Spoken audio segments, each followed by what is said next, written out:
This is a map of the 10 biggest county swings toward Republicans in the 2024 presidential election. We already took a look at the 10 for the Dems. Today we're going to find out which ones move toward Trump. Now some of these places might be really hard to see because they're going to be small and located around New York City. But basically there's really nothing in the middle of the country. The big movement was along the border, especially in Texas, which has by far the most counties on here. So all this data is on Dave Leip's U.S. Atlas of Presidential Elections. And let's start with the county that had the 10th biggest swing. This is going to be in Texas. This is Culberson County, and this went about 19.5% toward Trump. So where is this county? Well, it's located right here. That's east of El Paso, which is in the corner. We'll come back to that in a bit. This is a large county in terms of land. However, there's really not much population here at all. It's only 2,188. That part of West Texas is known for being desolate, so few people live here. But what about the demographics? Well, the thing that stands out here is going to be the Hispanic population. This is not going to be the last time we're going to see this in this video, but in 2020 that population was about 75%. So far we've got a border county, low population,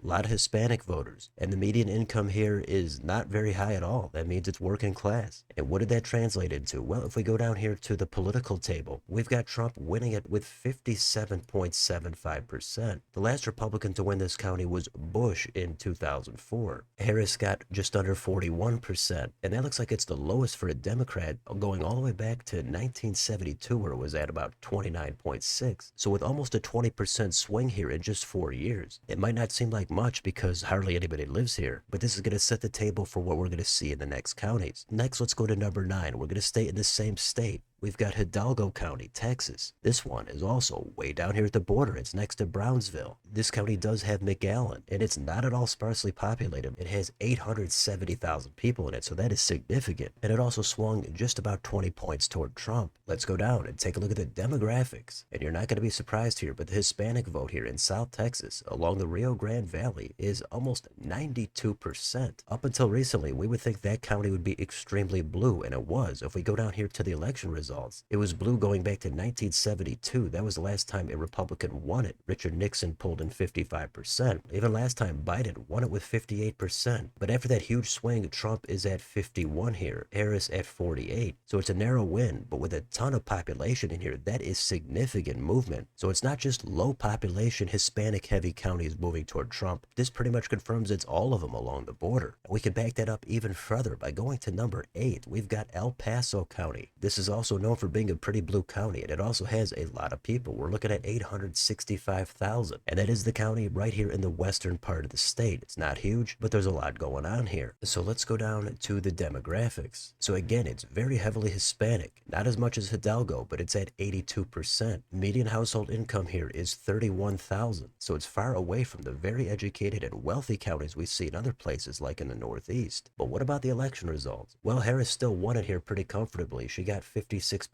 Trump was at 41.7, but that is a ton of movement from 4 years ago, where Trump was only at 31.5 and Biden was at 66.6. So it's still a comfortable double-digit win for Harris. But relative to what we've seen so far in the other counties, if these trends continue, this could be another county that is potentially competitive. It's tough to imagine this county voting red, but it's not as tough as it was before the last election. Let's go to number 7. It's also going to be in South Texas. We've got Dimmitt County, and this one has a much lower population. It's only 8,600, but it's another county that's going to have a large Hispanic population, and it's going to be right by the border. If you want to confirm that, we can take a look at the demographics, and we've got a Hispanic population here at 86.9%. And you can also see they have lost some population here over the past few decades. But in terms of election results, it's another county that Harris actually won, but it was only by a few points. She's at 51.5. That's about 10 lower than Biden did, where he was at 61.8. And Trump also bumped his total up an additional 10 points. So this county has not voted red since Richard Nixon in 72, but it's only about a point and a half away from flipping. And we're going to see something similar on number 6. This is also in South Texas, and it is Starr County. We've got a population here of 65,900. This is another one way down here at the border. It's next to Hidalgo County, which we just took a look at for number 9. So let's go down to the demographics. It's almost entirely Hispanic, 97.68%.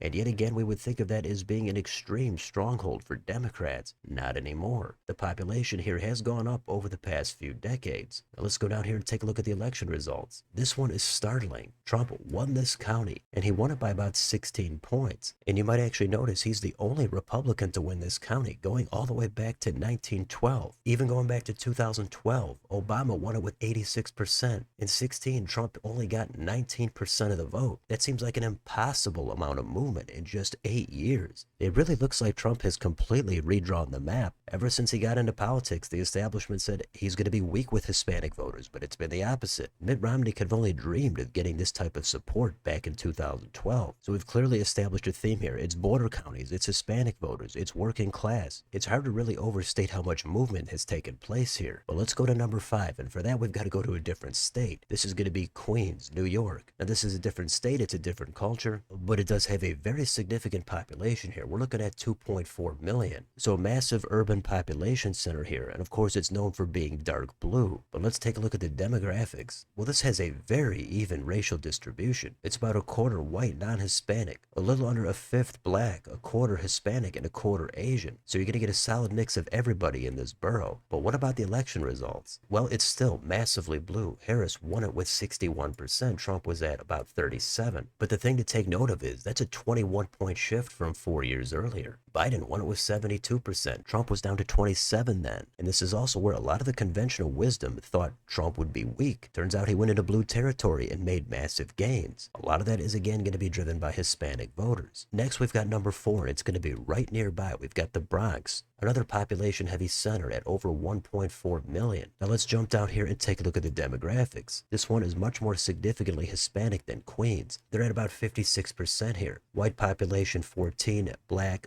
33.8. Asian is down here at under 5. So what does that translate into politically? Well, it's another gigantic landslide for Kamala Harris at about 72%. Trump at 27. But that is more than a 22% shift from 2020. But when you're talking about way more than a double-digit shift in 4 years, then you're talking about a potential realignment. Back in 2012, Obama won this with over 91% of the vote. So maybe Trump has caused a realignment here. Maybe it fizzles out over the next 4 years. Nobody knows what's going to happen, but it's undeniable that there's a ton of red movement here in places that we did not necessarily expect. Let's go to number 3, and for that we're going to go to the opposite end of the country. We've got California. This is Imperial County. The population here is 179,000. So it's not exactly very dense, but it's far from being a ghost town. And like Texas, you can see right here, this is a border county. So how does it look for demographics? Well, this only goes back to 2011, but the Hispanic population again here is massive. It's at about 80%. So let's see what that does for the elections. Well, it looks like Trump actually flipped this county and won it. He's at about 49%. That's the first Republican win since 1988. Just 4 years ago, Biden won it with 61%, so that is a massive amount of movement yet again. I think the question everybody wants to know is, are these trends going to continue, and if so, by how much? Or are they going to kind of revert back to what they were before Trump? It's going to be fun to find out, but let's go to number 2. And for that, we're going back to Texas, and we're going back to the Rio Grande Valley. This is Webb County, and the population here is 267,000. This is the city of Laredo. So that's another major city right along the border. Let's take a look at the demographics. Hispanic population here, it's way up there. It's at 95%. And the population over the past few decades here has pretty much exploded. Again, it's at about 267K. Now let's take a look at the presidential results. And take a look at this. We've got Trump winning this county with 50.6%. He's the first Republican to win it since 1912. In his first run in 2016, he was only at 22.5%. That is an absolute political earthquake in just 8 years. I think a lot of people expected Trump to make some gains with Hispanic voters, but I don't know if they were necessarily thinking dozens of points. But this shows otherwise. Again, it does look like kind of a political realignment here. We've got one county left, and number 1 for the biggest swing toward Trump and the Republicans is going to be Maverick County, Texas. It's exactly what we've been talking about the entire video. It's right along the border, and the population is fairly low. It's at about 58,000. And it's also right next to what we just took a look at in Webb County right here. So let's do the usual. Let's take a look at the demographics. No surprise here, Hispanic population at 95%. And that translated into the biggest swing of all. We're looking at a 28% shift in just 4 years. Trump won it by by 18 points. He's at 59%, Harris at 40.5. In 2016, Trump only got 20.7% here. Hillary Clinton was at 76.5, and Trump is the first Republican to win it since 1928. So it's hard to talk about this without sounding like a broken record, but South Texas is ground zero for what we've seen with the movement among Hispanic voters. It's